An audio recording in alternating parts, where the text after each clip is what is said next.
Okay, well, again, I just want to thank everybody for attending our UDI Okanagan webinar today titled What Lies Ahead for the Development Industry, Okanagan AC.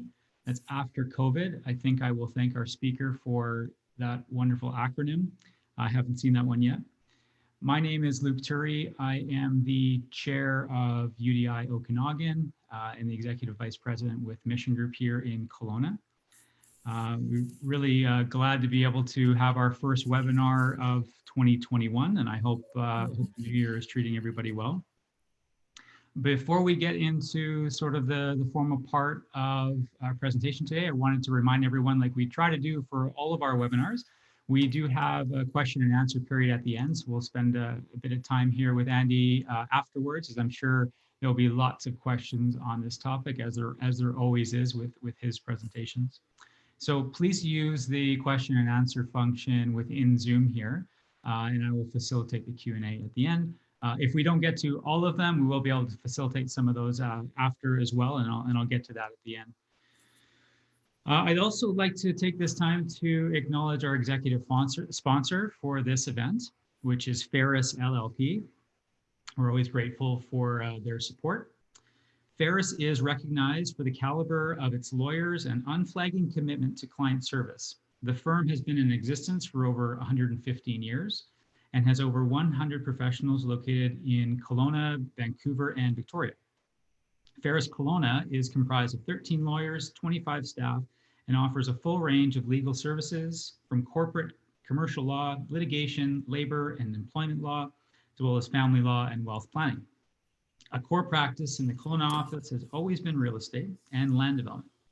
The Kelowna partners have been involved in many of the most significant commercial, residential, and resort developments in Kelowna and the Okanagan region. The firm handles all aspects of development work from land acquisition, rezoning, marketing, financing, and sales.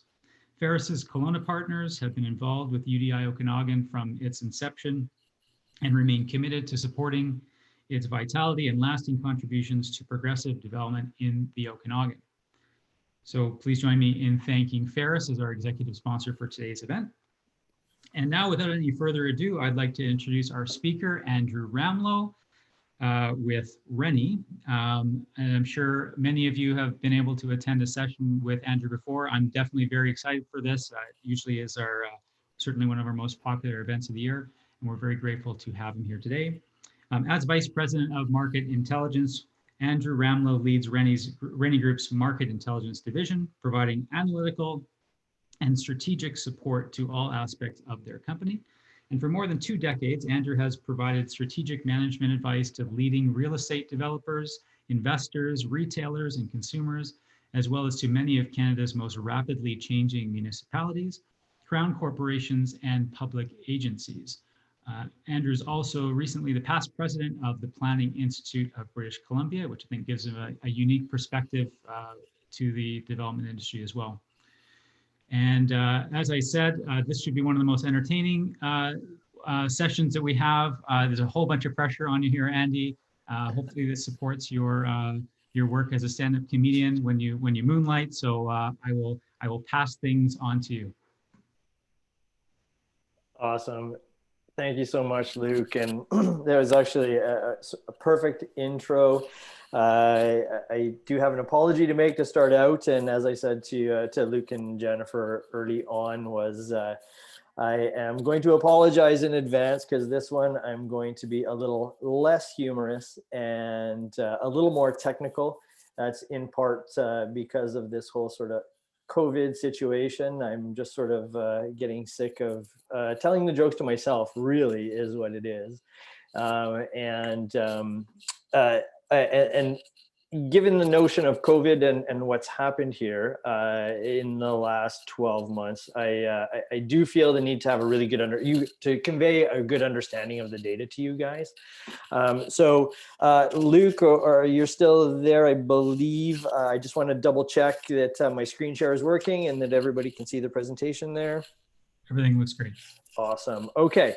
So yes, housekeeping as well. As always, I will get a copy of the slide deck up to Jennifer to be distributed out to you guys. So I'm only going to try and cover 96 slides today. I kept it under 100 for you guys, so that was a thumbs up on Ramlo's side of things.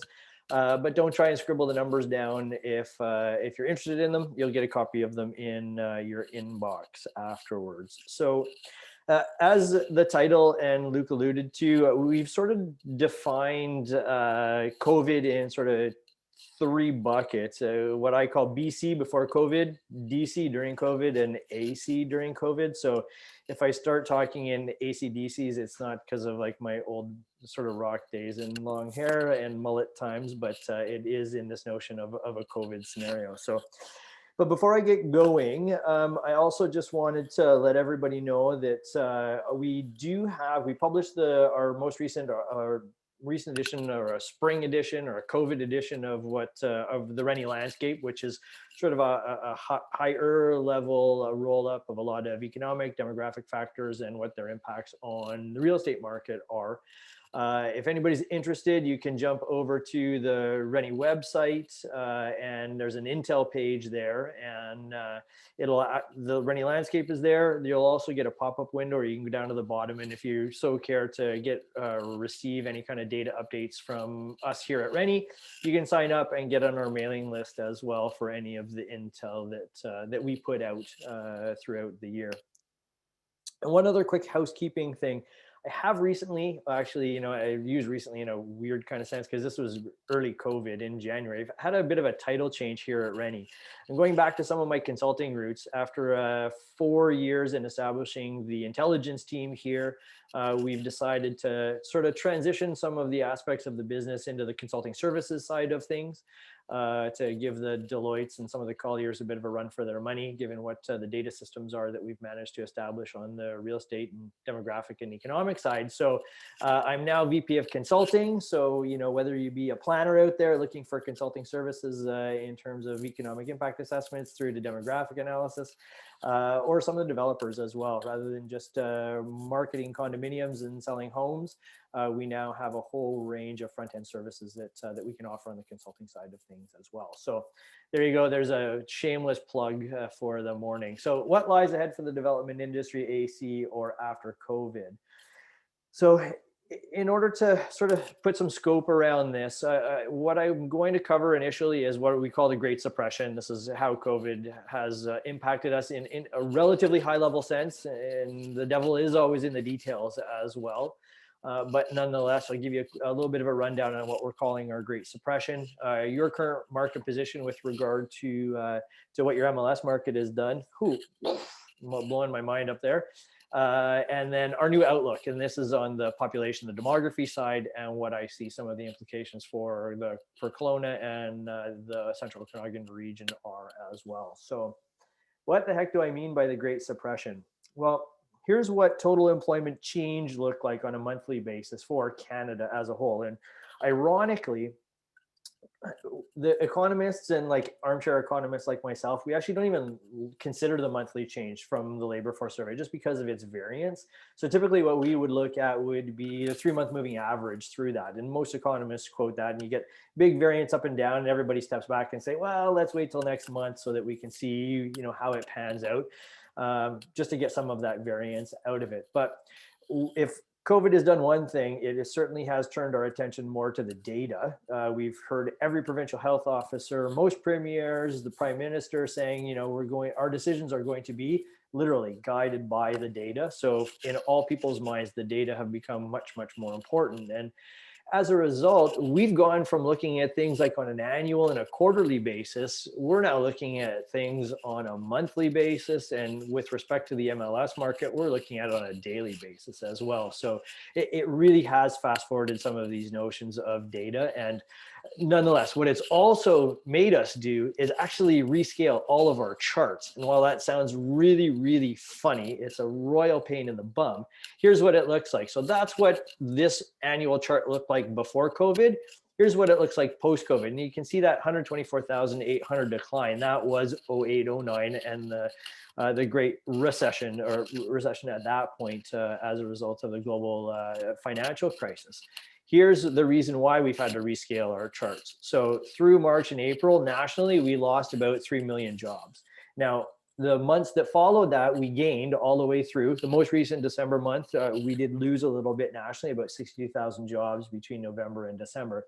But over that period, we've picked up about 2.4 million jobs relative to the 3 million losses. That means that we've recapitalized about 80% of our job base, at least nationally. So this causes me some kind of optimism. Early on in this, people were saying that it could be years to recover. It looks like, at least at the top side, we are recovering much more rapidly than what most economists would have expected as we rolled into this in March, April, and May. And we're really just looking at, oh my God, 3 million job losses nationally. All of that said, there's some optimism and there's still some challenges on the other side. It still means that we're more than 600,000 jobs short relative to where we were in a pre-pandemic situation. So there are certainly still folks out there who are incredibly challenged with regard to the labor market and employment. And while there's cause for some optimism in the 80%, we still have to recognize that there's the 20% out there that are still really, really challenged on the jobs front. How about BC? Well, interestingly here, similar pattern, March, April declines, almost 400,000 job losses. We've picked up about 363,000 jobs national or provincially in the gain back. That's actually been about 92% of our jobs recapitalized. So we're beating the national average, which is really, really great. In part, that national average is being pushed down by Alberta, who has kind of like a double whammy at this thing outside of dealing with COVID, dealing with issues of the resource markets and specifically oil in that context. So the province of BC is faring relatively well, but again, remember the 8% out there that are still haven't been hired back necessarily within their job base as well. So now, how about you guys? This is where the conversation gets really, really fun, I guess you would. We need to change data sets a little bit here. This is still from the labor force survey that StatsCan publishes on a monthly basis. But as we go out of the three big or largest metropolitan regions in Canada, being Toronto, Montreal, and Vancouver, we move over from the point data or the monthly data into that 3-month moving average. And StatsCan does this, again, just because of variability in the survey, they sort of move towards this 3-month moving average data. So what this does in a situation where the trends are going down, it actually it underplays that direction of down because it's averaged with the previous month, which would have been a little bit higher. And again, in terms of the ups, it tends to downplay it a little bit as well, in large part because again, you're averaging it with the month previous and the month previous to that as well. So where did you guys end up with regard to your monthly employment change? Well, March to June, you guys lost about 8,300 jobs. So if you look at the chart relative to Canada, a couple of interesting things emerged there. Your decline wasn't anywhere near as much as what some of the other jurisdictions in Canada had felt. So relatively muted. You certainly did lose a good number of jobs, 8,300. But even looking back to 2014, you guys saw a month where there was almost a similar job loss, and then back into 2008 as well. So the magnitude of your decline wasn't quite as much as what some of the other jurisdictions are. So thumbs up, you guys fared relatively well. You weathered the storm a little bit better than a lot of folks out there. But it's the gains that are really, really interesting for you guys. So since June, you guys have actually picked up 11,000 jobs, which again, if anybody's really, really quick on their math, you're kind of going, well, Ramlo, hold on, that's more than what we lost. And yeah, it certainly is. You've gained back 133% of the jobs that were lost. So what the heck is going on here? Well, a whole bunch of different stuff is impacting that. From, let's talk about some of the media headlines about exodus from the bigger metropolitan regions into smaller metropolitan regions, back into the structure of your local economy as well. And one of the things that COVID has shown us is that it hasn't impacted everybody in the same way. We look back to the 2008-2009 recession, and there was a much more uniform impact across the economy, whether it be looking at sectors of the economy or like age groups or particular regions. It was a more of a uniform suppression. And what we found with COVID is that Depending on where you are geographically, there's a difference. Depending on who you are, whether you're young or you're old or you're male or female, whether you're First Nation, Indigenous, a recent immigrant, or a good Canadian-born kid like myself, everybody has had a different impact coming through here, or is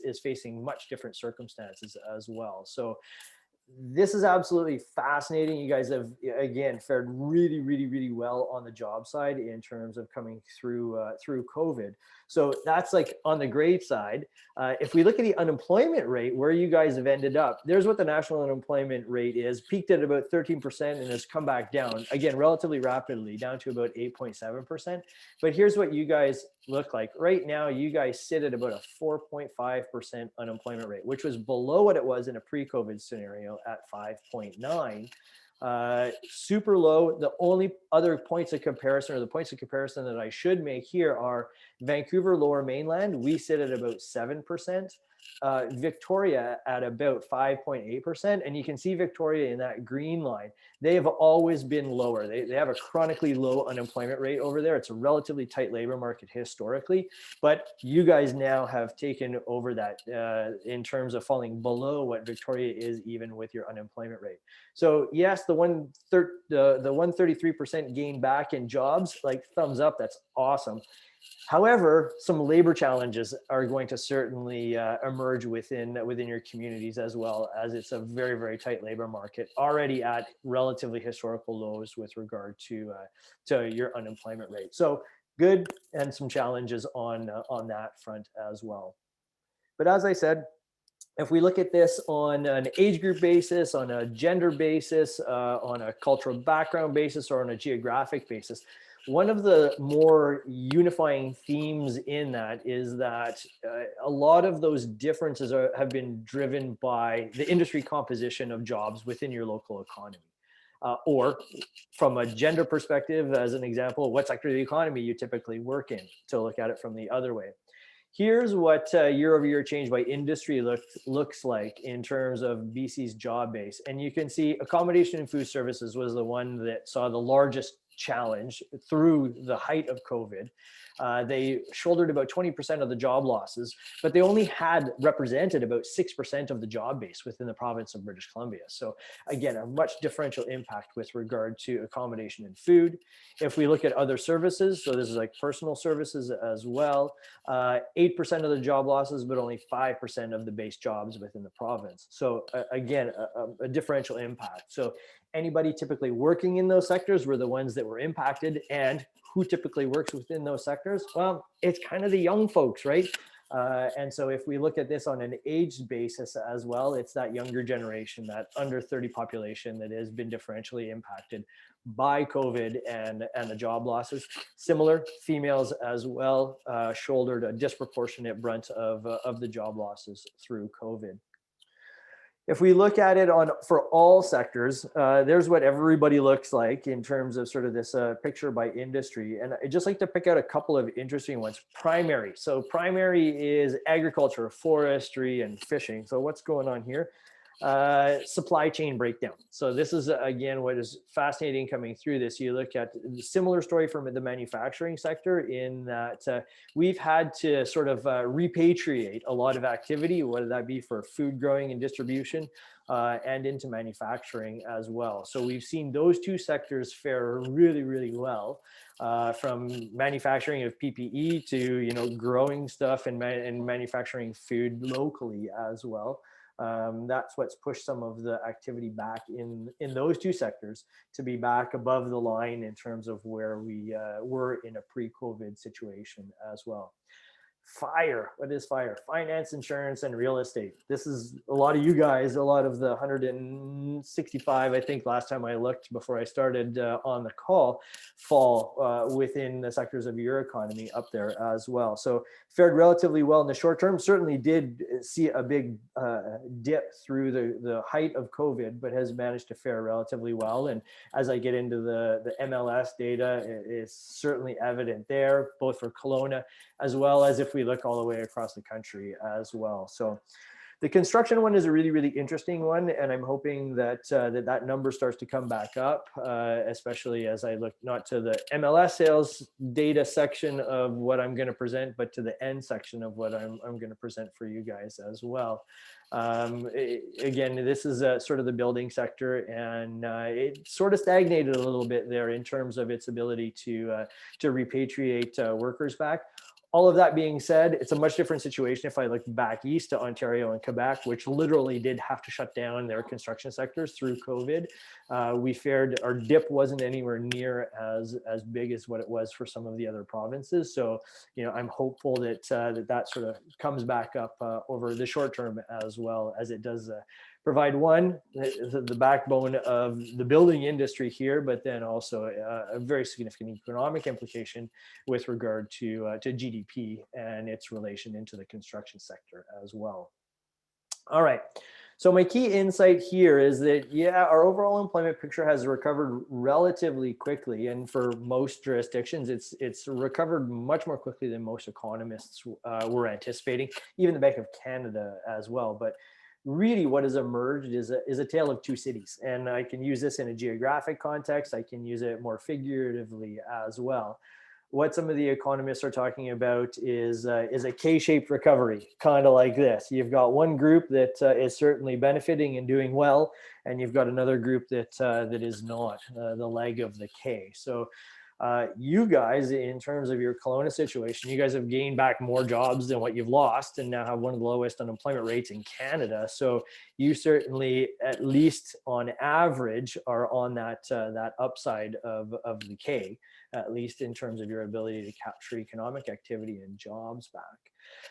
But for others, the recovery has and is going to take much, much longer. And this applies for different geographic regions, even within Kelowna, different population groups or different job groups as well. So, and for some, that recovery has meant really fundamental shifts in how they work. So the types of work that they do, when they work, shift work, non-shift work, and who they may be working for as well. And that's looking at industry composition and occupation composition. So as I started out in saying, like, the devil really is in the detail in all of this, and hopefully I provided a little bit of a high level, but again, you guys have fared relative to just about any other metro region that I've been able to look at, is way better than a lot of others. All of that said, don't forget that while you've managed to recoup more than 90% of your jobs back, that still means your sort of 8 to 10% are still out there and still struggling. So let's not lose sight of those guys as well. All right. Current market position. Now, this is the MLS section of the presentation. And this I find, again, like the jobs data, I find absolutely fascinating. Total residential sales up 25% from when I saw you guys just about this time last year. 4,599 sales capped out 2019, and just got the most recent December data in 5757. So that's about a 25% increase in MLS sales during a pandemic. Okay, so let me say that again. 25% increase in sales during a pandemic.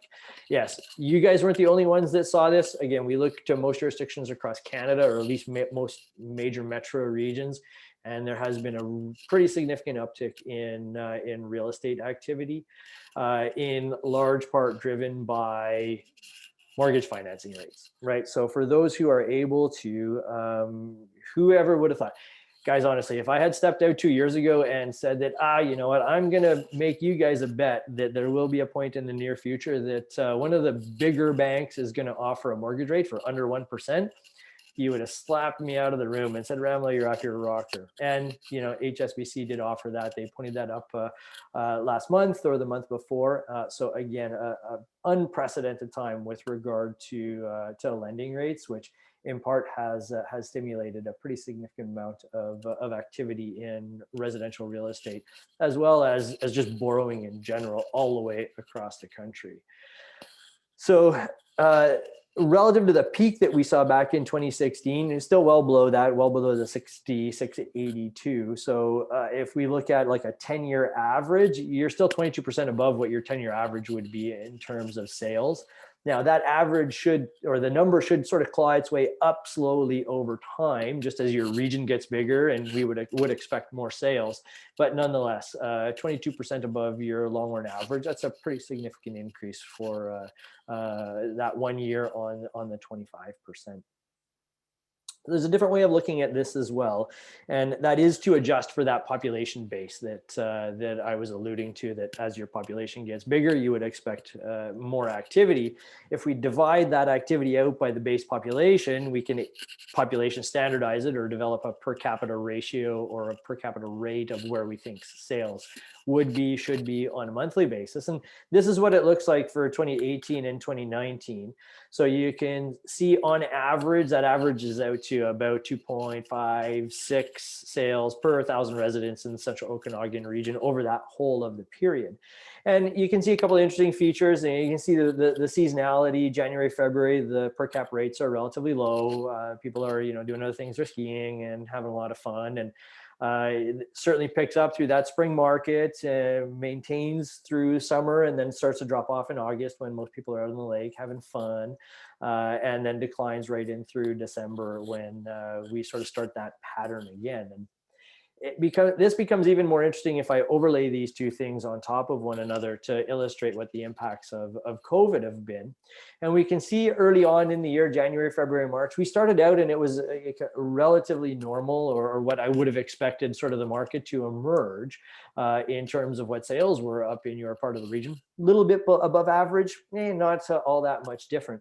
But then we come into COVID and we see that those per capita ratios in terms of sales, the Great Suppression, equally applies here. We suppressed economic activity in terms of the number of jobs, asking everybody to stay home. And this is certainly reflected in the number of sales on a per cap basis when we look at the Okanagan region. So I can do some quick math on that because that's what I like to do.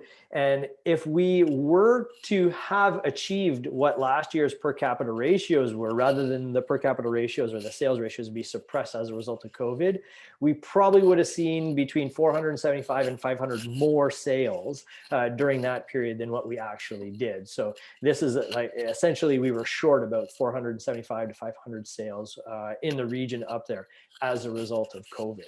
Okay, so that was in April and May, and then we moved through May and then into June, and June was a relatively normal month on the per capita side of things. I think people were still shaking their heads with regard to the impact or implications of COVID. But then July hits, and look at what those per capita ratios do. Well above last year's averages as well. So what's driving this? Well, on the one hand, there's something that the economists call pent-up demand. So kind of like a waterbed, you push down on one corner, i.e. during COVID, and what happens? Well, the water's got to go somewhere, so it comes up on the other.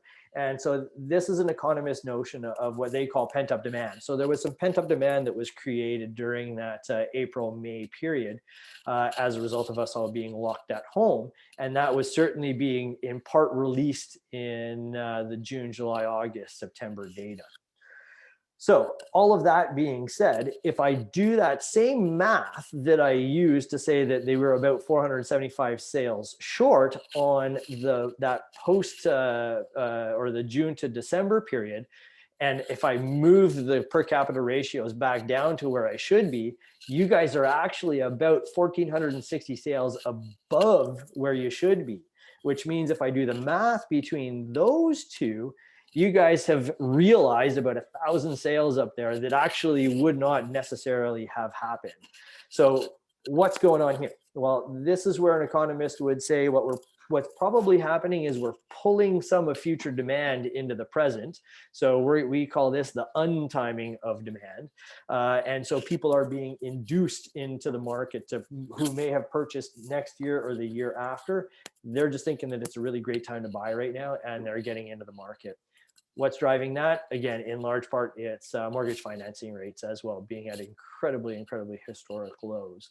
What else can happen here is if you pulled more people into the population, I've adjusted this for that population. So that population that may be coming into your community may not be yet captured in the population data. So what it means, again, is this notion of people getting out of some of the other big metro regions and looking to places like Kelowna. They may be up there looking and buying, but they may not necessarily be reflected in the base population yet. But that untiming of demand applies certainly for people who are looking for places for primary residence and occupancy. It can also apply to the investor crowd as well. So, there's a couple of aspects, 3 or 4 things that could be pushing that, not just pent up demand, but this excess demand that is essentially being pulled in from a future period as well. So that's what the resale market looked like in terms of activity on the sale side of things. If we look at by product type, apartment townhouse was out by about 18%. So still relatively significant increases there on the sale side of things. But if we look at all other residential, and again, this is predominantly the detached market, it was a detached market that really ran, which about a 31% increase in sales. And this is something that we look at Toronto, Vancouver, Victoria, a lot of the other big major metro regions who see big increases in their MLS sales. It has both segments of the market have been up, but it has really been driven by that detached market. Okay. So that's the demand side of things. Let's move over to the supply side of things. Total inventory. When I was up to see you guys last year, and I do also have to say that I totally miss being up and seeing everybody's faces and slapping their legs and laughing at my dumb jokes. About 9,247 was the total inventory that people had to pick and choose from if they were out buying. What's happened since? Well, inventory has fallen. It's fallen by about 4%. So about 8,884, so just under 8,900 units that were out there that were in available inventory. So again, you don't necessarily have to have taken economics 101 to look at it and say, okay, well, if sales are the demand side and inventory is the supply side, and we've got demand going up and supply going down, well, it's not really a head scratcher that there's going to be some implication on prices there as well. But let me get over to that. So relative to even the 10-year average, you guys fell below, about 1% below where your 10-year average was with respect to supply or the total inventory of units up there. So again, from an inventory perspective, relatively tight, especially with this notion of demand that's increasing relatively rapidly. But like the sales side of things, most of that tightness is being felt in the detached or the other residential side of things. Apartment and townhome, the inventory was up marginally about 4% year over year. So a little bit more selection on that side of things. This is also an interesting one, a little bit more indicative maybe of like a Toronto and or a Vancouver, but over time we would expect that as the composition of your dwelling stock shifts a little bit and more apartment and townhomes are added, that they would be gaining a bigger and bigger share of what inventory and what sales are. You guys to some degree are seeing that. There's certainly a lot more cranes up in Kelowna than I would have expected or seen let's say 10 or 15 years ago when I was up there. But there is that tilt even in your region towards more higher density and apartment and townhome formats than the traditional single detached stuff as well. Okay, so prices. Yes, let's get to prices, Ramlo. 25% increase in demand. 4% decline in the inventory for people to pick from. So yes, what did prices do? There's what average prices did. Really significant increase in terms of where we saw prices going, 17% year over year. And you can just, again, look at the steepness of that line in terms of where things are going or have gone. If I look at that 17% on a product type basis, you can see that it's the detached market that is seeing the biggest increase on that front. And again, that's as a result of a relatively low inventory and a growing demand on that side of things. Townhomes up by about 9%, and then the apartments relatively flat, up by about 1.5% as well. So there's the picture of prices. My key insights, actually, this insight goes back to last year. I said, hey, when it comes to prices, supply really matters. When inventories are high, I looked at your historical data for this one, were relatively stable within your region. And when inventories are constrained, well, that's the times that we saw the prices increase. For this year, I need to sort of modify, or I'm going to modify that a little bit for 2021 and say that, of course, this is all relative to demand. And for you guys up there, we've seen a pretty significant in demand DC during COVID even. And this is above what I would have expected given what your base demographics are and what we see in terms of population growth.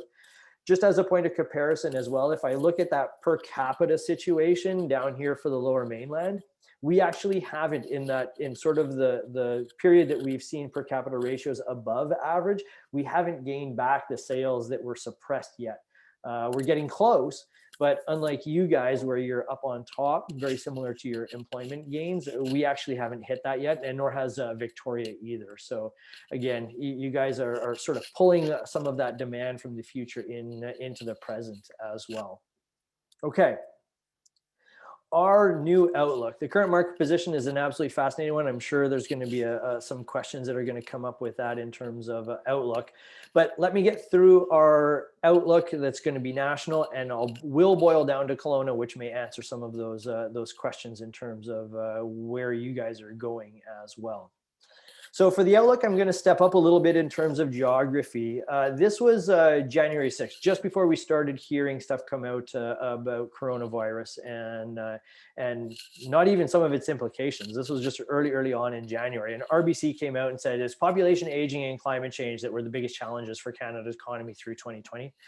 Again, they had no idea at that point that Corona would become a global pandemic, and probably our biggest issue through 2020 is going to be financing all of the payments that we've made in terms of trying to rebuild and sustain our economy. But nonetheless, RBC and an aging population, they glommed onto this last year. Fortunately, the Canadian government, they're a little bit savvier maybe, but they had a little bit more foresight, or started in on this a little bit earlier. Back in 2017, that's when they started to up immigration policy. So 350,000 immigrants, so they were calling for back in 2017 and 2018. They wanted to up national targets from about 250,000. I talked about this last year, and it was through the last part of 18 and 2019 that we did start to see these federal policy changes realized in the demography and the population numbers. Lower Mainland, Kelowna, a lot of our metropolitan regions who are immigrant receiving communities were seeing growth that was well in excess of what we were seeing in the more recent past, and by and large, it was being driven by immigration. So here's what the components nationally look like. We were on track for 341,000, and there's our estimate for Corona. But down to 192. Suppressed economic activity, suppressed job growth. We also suppressed mobility and migration as well by design. And this has had a pretty significant impact on immigration to Canada. So it was our assessment early on in Corona, so myself and Ryan, our chief economist here at the office, that Canada would actually move relatively slowly back to try and achieve those previous immigration targets. With an unemployment rate that was north of about 10, in the range of about 12%, we had figured that they would slowly move back as the economy rebuilt and the unemployment rate came down. So in October, however, we actually got this news that hit the media from the government of Canada. They were changing and upping their immigration levels, not slowly ramping back in, but blowing through them. 2021, 401,000. 2022, 411,000. 2023, 421,000. So what's going on here? Well, they're trying to make up for that 192 in part in terms of the losses that we've seen during this COVID period. For a loss of immigration over that period. They're also trying to use immigration as a bit of an economic stimulus to go forward as well. So I was wrong, fully admit it. We didn't anticipate that, but here's what it looks like on the demography side, going from that about a 192 up into the range of about 421 over the next 2 years. And then back, this is our longer range forecast, moving back into that range nationally at about 350, 360,000. Yeah, the interesting thing, one thing that Corona has not changed for the vast majority of us is that we're all still going to have birthdays every year. We still have implications of an aging population in Canada, and this is reflected even with these higher levels of immigration. Natural increase, which is the annual difference between births and deaths nationally, still becomes natural decrease. And that's purely as a result of our aging population and that big bulk of the post-World War II boom aging into the higher mortality stages of the life cycle, which is going to put a pinch, or will continue to put a pinch on the labor force and the ability of our labor force, and by extension, our job base to grow. So that's the reason why the federal government was increasing the immigration targets. That's the reason why they decided to up their targets in the short term. So sort of preemptive on that side of things. So what about you guys? That's the national picture. So this just hit the media recently as well. Kelowna sees the fourth highest population growth rate in Canada and is now one of the fastest growing cities in Canada. So the greater Kelowna area, so in this context, it's the Kelowna CMA, which is pretty close to what I talk about. I talk about the Central Okanagan Regional District. Had an increase of about 1.9% in its population, equating to a growth of around 4,000 people from 2019 to 2020. Couple of quick things. So these are Stats Can data. They publish them as part of their annual demographic statistics survey.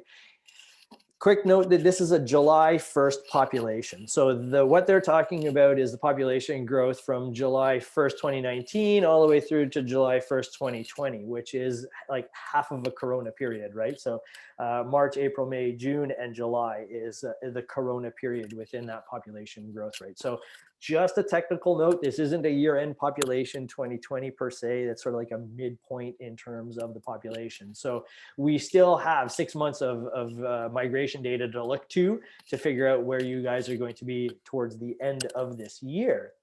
So this one got me really fascinated. So I jumped back into the numbers and my population model to look at the components for you guys. Again, I'm Central Okanagan region, they're Kelowna CMA, very, very similar geography. And if I just look at these numbers, I look at them and go, well, I don't actually see any of these one components, whether it be immigration or inter-provincial migration. That's the smart kids moving from Ontario out west, or intra-provincial migration, that's people beating their way around the province.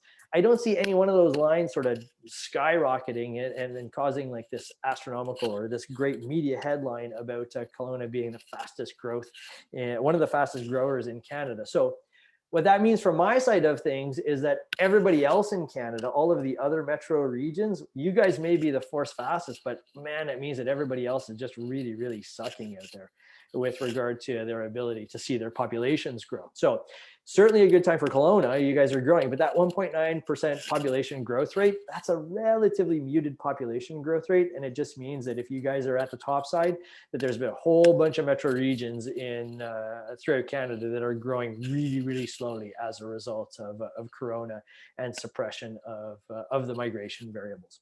So what does the national migration mean for you guys? I look at your historical share of not Canada's immigration, but the immigration that we get to the province of BC. There's what it looks like up in the short term as the federal numbers come up. In terms of inter and intra-provincial migration, we're certainly the last half of Corona, we expect to see a slower migration, and that results in that little bit of a dip, but getting back to relatively reasonable levels on that front. And then the black line is that natural increase. You guys are already in a situation where your number of deaths outweigh your number of births in a particular year. That's just going to grow as a result of your aging population. That's what all of the components look like. And if I wrap all of those together into your population, here's what we look like. 222,748 is what the current estimate is for the regional district up there. Modeling just the implication of you guys aging and dying up there, it's about 60,000 deaths. I always make this joke every year. I say like 60,000 deaths, you know, the funeral services guys are really happy. That freaks a whole bunch of people out that there's so much mortality. But the glass, not half empty, but half full side of it is that about 73% of you guys are still going to be kicking around by 2041. So yeah, good on you. Go and have a glass of wine, certainly, yes. On the birth side of things, even if we add births into that equation, it's still not enough to compensate for the number of deaths that you guys are going to have, given that natural decrease scenario.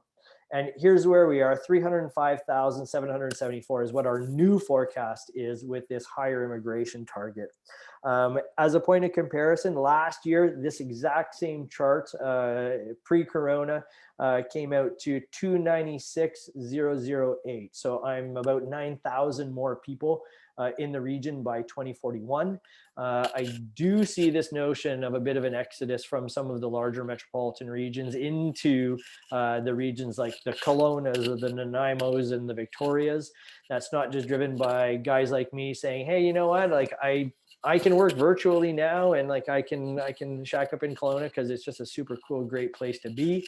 It's also people saying that may have been on the cusp of retirement, saying, geez, you know what, like the real estate market's doing really, really well right now, and I have the ability to cash out and be that equity refugee out of the Lower Mainland or even the Victoria region, and maybe get up to Kelowna. So I do see certainly some of those shifts as well, driving a higher level of migration to the Kelowna region and resulting in a little bit higher population than what I had previously forecast. Another point of context, 83,000 folks over the next 21 years, 72,500 over the past 21. So our forecast here is that you're going to grow more in the next 2 decades than what you did in the past. So if you thought traffic was getting busy and there was lots of cranes in the sky to this point in time, well, just get ready, guys. It's coming. All right. So growth is an important and interesting one. The change aspect of this on the age profile is really, really interesting as well. Here's what your age profile looks like going out, given those changes, relative to your overall population growth rate. If we look at that on an age group basis, we see that that young population is going to grow much more slowly, about 20% in terms of the growth in the number of kids, the under 25 population. Labor force, working age population, about 41,000 more workers, about 34% growth. But again, I've presented this every year. It's the same sort of pattern, 65 plus growth, 65%, it's 31,000 more seniors. Important fact here, relative to some other metro regions, in the Metro Vancouver region, if I look at this in the same way, we actually have more seniors, absolutely, more seniors growth, absolutely, than we do in the labor force. And again, this is the notion of you guys have a relatively young labor migrant profile going up there, and that's going to help to buoy that labor segment or that working segment of your age profile. That's also the segment where people enter family formation and housing. So you've got some significant issues on that side in terms of accommodating growth in that segment of your age profile, purely through accommodating them in future housing as well. So what does that look like? There's the 83,000, 37% growth. We take a demographic approach to this, again, looking at family formation on an age-specific basis. If I relate that age-specific profile into your population profile, what I come up with is in the range of almost 40,000 new homes are going to have to be built in the Kelowna region, Central Okanagan region by 2041. It's a big number. To put some context around that, the census, 2016 census counted about 12,450 occupied dwellings in West Kelowna in 2016. So that's kind of like you guys are going to have to build about 3 West Kelownas in the next 21 years to accommodate that population.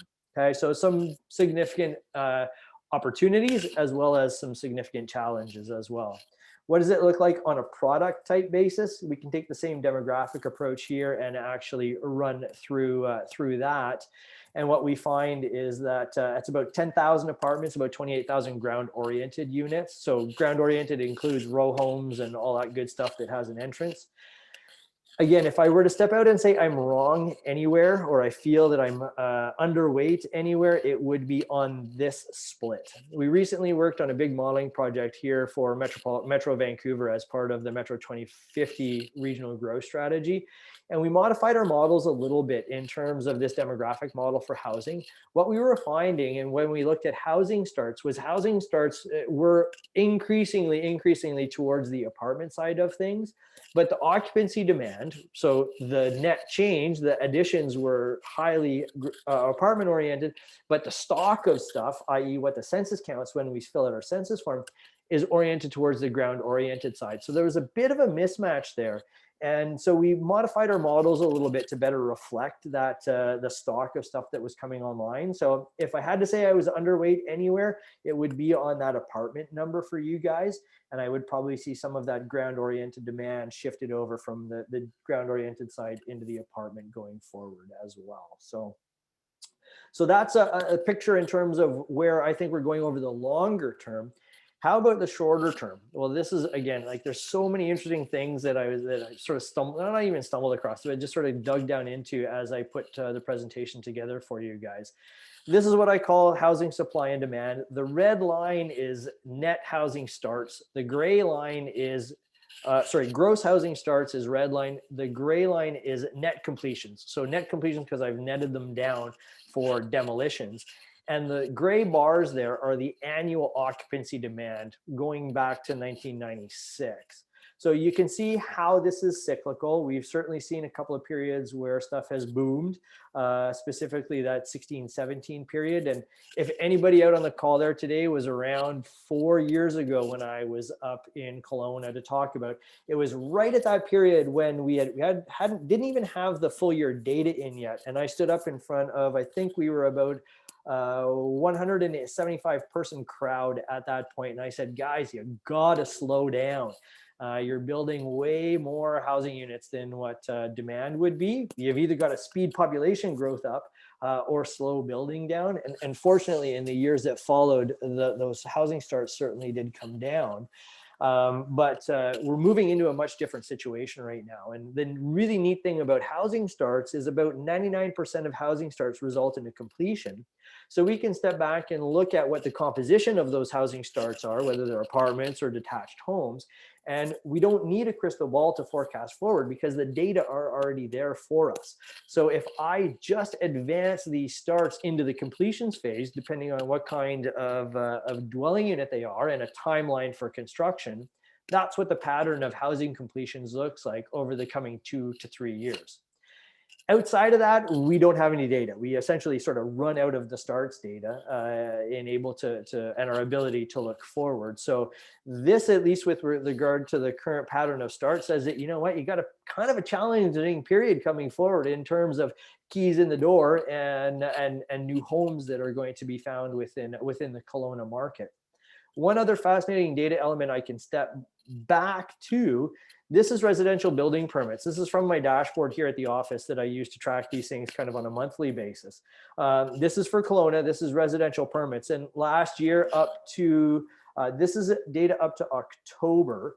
The 1 year for 2020 for that up to that October period was only about 1,575 permits. If I look back to that same number of months going back, 2019 was almost 3,000, 2018, 2,700, 2017, over 3,000.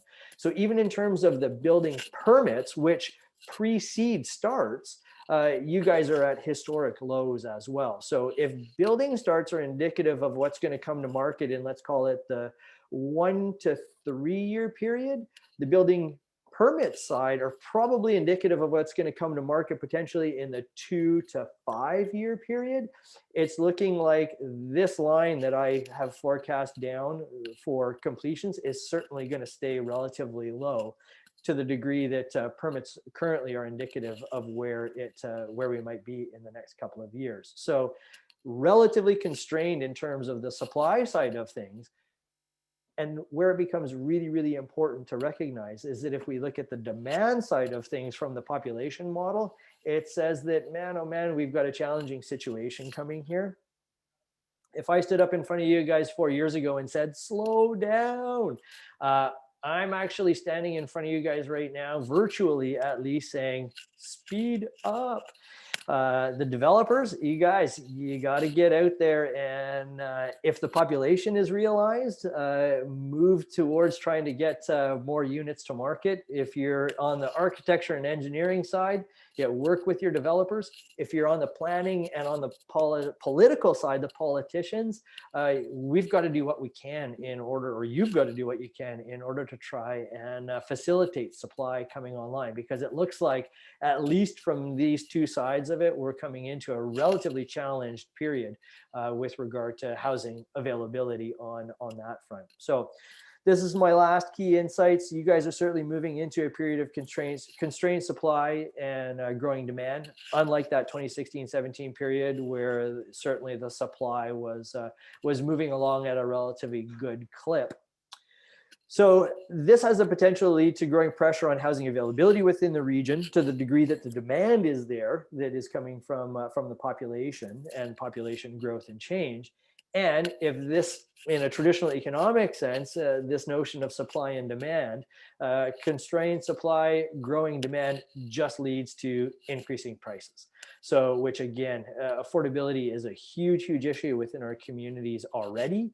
And I don't see anything from the data right now that says that that valve is going to, or that pressure valve is going to be released. So I'm looking to the politicians, the planners, and all the developers up there to hopefully try and help see some supply come online in the coming years that is a better match to what I'm expecting, at least on the demand side of things. So that's my key insight and sort of my holy camoli moment that I came through as I got the data together for you guys. And from my side of things, it's absolutely fascinating. I feel really heartened that I was able to be up there 4 years ago as well and look at some of these changes 4 or 5 years ago and how you guys have evolved over the last couple of years, and specifically in the COVID context, to see what the implications were for you guys on that front as well. So I'm getting like at time, unfortunately. I wanted to leave off with one other quick thing. One of the other things that COVID has really, really laid bare is issues of equity and inequality within our society writ large. So this here is my COVID-19 dashboard that like a data nerd, I keep an eye on this one really, really closely. I've spent the last 10 months saying, God, aren't we lucky to have Dr. Bonnie Henry at the helm of this thing? Because the red line being BC, we fared really, really well within the Canadian context. That being said, I'd like to just pick on one number on the dashboard side of things here, and that's the number of deaths. 1,172 deaths as a result of COVID.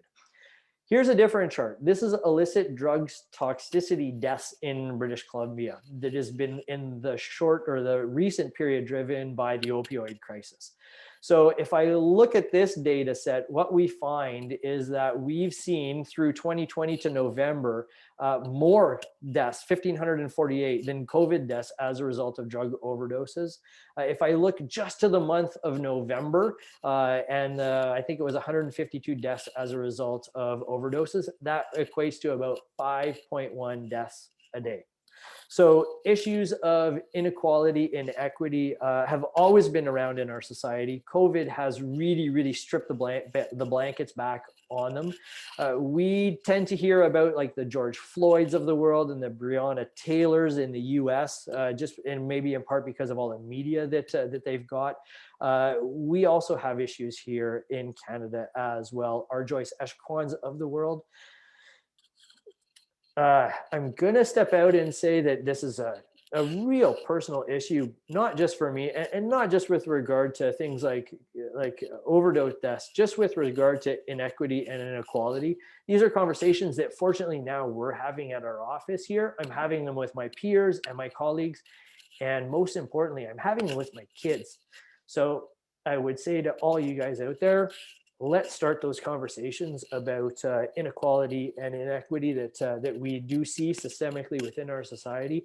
And hopefully we can use COVID as a bit of a springboard to have those conversations more fulsomely and break down some of those systemic things that are plaguing our society, both up there as well as down here and across the rest of the country. So all of that being said, I didn't want to end on a low note, so I'm going to end on a high note. And this is a bit of this is an art installation that graces our building down here at 51 East Pender in Chinatown in Vancouver. Yes, everything will be all right. I have the opportunity to look at it every morning, and it does put a little bit of a smile on my face as well. But it's not lost on me that there are certainly some challenges out there that we all are going to deal with. So I will finish up and hand it back to you guys in terms of Luke. I apologize. I got a little bit carried away with some of my stories, and I'm at the end of time. I can answer a couple of questions if you want to shoot. Sure. Well, of course, Andrew, really appreciate all your time. We probably will just spend a couple minutes here. And what I will say is anyone that submitted a question thus far, we won't be able to get to all of them. I know that, but we will. Andrew had said that he would happily answer some questions after. And so we'll package those off, the questions that are in the Zoom call here. I'll just touch on a couple here. One question was what you might see in terms of trends with regards to rental versus ownership, and you know, maybe not necessarily looking at the past, but what the future would look like in our marketplace. Yeah, I think that it is a growing aspect of the market, especially now as we get a lot of the institutional investors interested. The reality is that we came through more than 2 decades where rental was sort of a neglected issue. It was the role of the mom and pop investors to fulfill that rental market, and I think that we certainly need it. In a structured sense, I'm super happy that we are seeing a lot of the big institutional investors come in.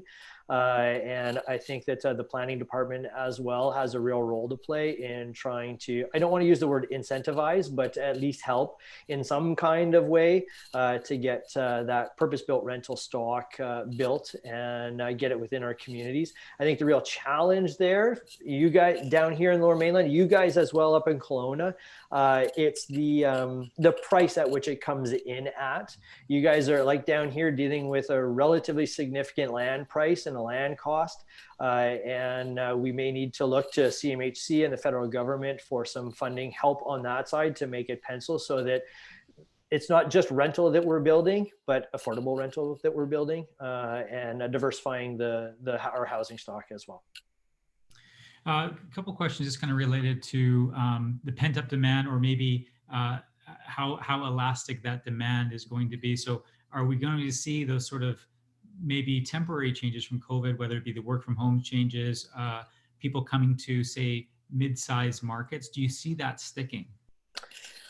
You know, I do. And, you know, I think that there's a long tail on this one. If anybody's read sort of Malcolm Gladwell stuff, it's I do think that there is a bit of a change in the psyche of a lot of people. I think that a lot of individuals are going to spend a lot more time looking and doing the things that they want to do. And if that is like, even from an investment side of things, spending the summers in Kelowna, getting out of the Lower Mainland, that's one aspect of it on the spending side. But then also it's, you know, it is that work-life balance, and certainly technology is facilitating us being more remote than what we have been historically. So I do think that there is I don't want to say a landslide of change. The change is always on the margin. But you as a region are certainly going to benefit from some of those changes as well, because you essentially have it both. You've got a really great diversified job base up there, but then you've also got a lot of those recreational opportunities and just an absolutely beautiful place to be. So, you know, again, if anybody was to point to an area that is going to be differentially impacted, which is good on the one hand, it's going to be, I think, the Kelowna types of regions within Canada. But I'd equally say the same things for like the Victorias, and to a lesser degree, maybe like the Nanaimos and Comox valleys, where it is like a lifestyle play, as well as that notion of a job base that I can certainly tap into as well. Well, it's interesting because historically, as you know, we've a lot of demand from outside of our region has come from Alberta in the past, and that's been a bit more of a gap over the last few years. And it sounds like you're expecting that demand from other facets of the nation is going to more than make up for maybe the gaps in what Alberta used to provide.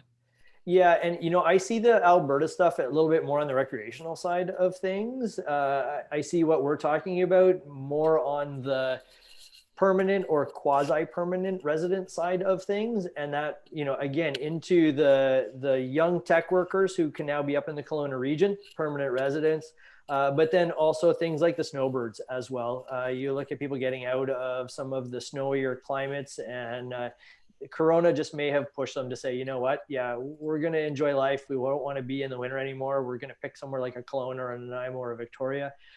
spend part of the year there. And once we get back to travel, spend it in a warmer climate as well. So again, I think your region is going to, you get the bookends on that side, which is an opportunity for your market, but also a huge challenge in terms of issues of housing availability and ultimately affordability too. Sounds like the industry has a lot of work to do, which is a good thing. It's good. There's a lot of, you know, you always have to look for the silver linings as well, but don't do so and just look to those. There are some significant challenges that you guys are going to deal with, but you're dealing with them because of what your opportunities are, certainly. Awesome. Well, I think that's probably as appropriate a time as any to kind of bookend our conversation. I know we're a little bit pressed for time, and I'm sure that we could go for another hour with various questions. And sorry, we can't get to all the questions here. We will compile these questions and make sure we get them off to Andy for a response. But of course, once again, I really want to appreciate all your time here, Andrew, and thank you. It was a pleasure having you. Thanks very much. Thank you so much. And I can only hope that this time next year, we can do it in person again. Awesome. Thanks again.